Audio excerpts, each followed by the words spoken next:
The call came at dusk. A nurse's voice, clipped and rehearsed. "Your daughter's been admitted." By the time I reached the hospital, my hands were steady though my chest burned.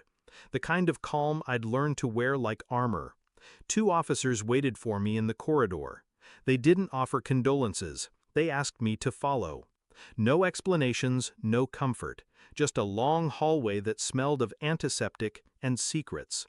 They led me to an empty room. White walls, one chair, a window that reflected my hollow face back at me. "Peek inside," one of them said, his tone low. Discreetly. I didn't ask why. Questions felt dangerous, so I obeyed. I leaned toward the door, pressed my hand against the cool metal, and peered through the narrow slit of glass. What I saw made my throat tighten, not from grief, but recognition. Because it wasn't just my daughter lying in that bed, it was the shadow bending over her, whispering something I wasn't meant to hear. And in that instant, I understood. The hospital hadn't just summoned me to my child's bedside. They had handed me the opening scene of a betrayal I had been too blind, or too trusting, to see. My wife's laugh echoed in my mind as I stared at the figure beside my daughter. A laugh I'd once mistaken for light. Now it felt like mockery. Her head bent low, hair brushing the sheets.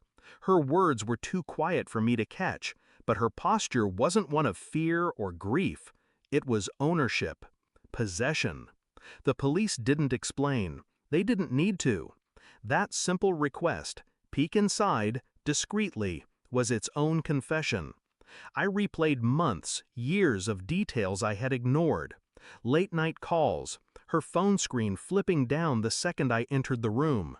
The trips she said were for errands that stretched into hours. The way my daughter once asked, half asleep, "Why does mommy call someone else daddy when you're not home?" I had laughed it off, told myself children mishear things, told myself loyalty meant not doubting. But loyalty had turned me into a fool. As I watched her hand linger against my daughter's, something darker took root. Not rage, not sorrow, a calculation. A need to uncover the truth so precisely that she couldn't twist or run from it. I began quietly, methodically. I told her nothing, changed nothing. My mask never cracked. But while she slept, I checked her phone. Call logs, deleted texts, fragments of another man's voice saved in voicemails she thought erased. While she worked, I hired someone, quiet, discreet, to trace her movements, hotel receipts, lunches that stretched into late nights, a pattern of betrayal laid bare in ink and timestamps. I sent for a DNA kit under another name, swabbed my daughter's cheek when she slept, her breath shallow, innocent. A part of me prayed the numbers would align, that the shadow in that hospital room was nothing more than paranoia amplified by grief. But hope was a dying ember, and I knew it. Every day I carried myself as if nothing was unraveling beneath my skin.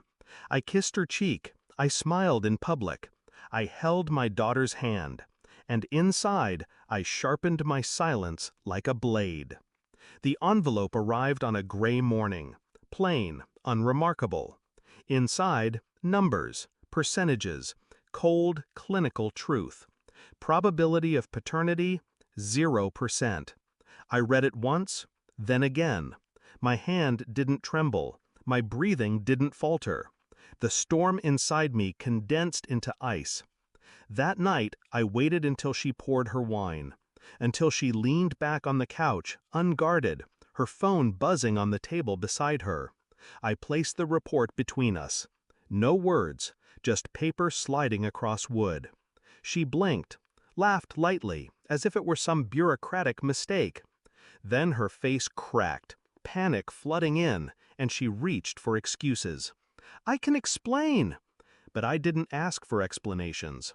I didn't raise my voice. I simply said, "I already know."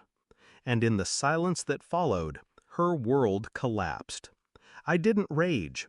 Rage would have given her power, shown her she still mattered. Instead, I dismantled her with calm precision. I revealed the surveillance, The messages, the photos, each one placed before her like evidence in a trial she could never win.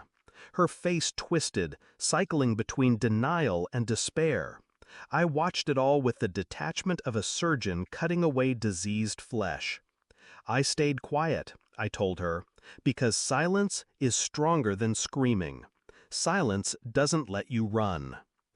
Her tears came then, but they slid off me like water against stone. "You've already lost," I whispered. "Not because I'm leaving, but because you'll wake every morning knowing I saw through you, and you couldn't see through me." Her sobs filled the room, and I walked away before they could stain me. People imagine heartbreak as fire. For me, it was ice. Clear, sharp, unforgiving. I didn't mourn her. I didn't mourn the life I thought we had. The only grief left in me was reserved for my daughter, innocent, tangled in lies she never asked for. But even that grief hardened into resolve. I would protect her, not from scraped knees or nightmares, but from the poison of her mother's deception. I didn't slam the door when I left. I didn't look back. I simply stepped into the night, free of illusions. And in that final, merciless clarity, I realized something simple and brutal. The betrayal hadn't destroyed me. It had remade me.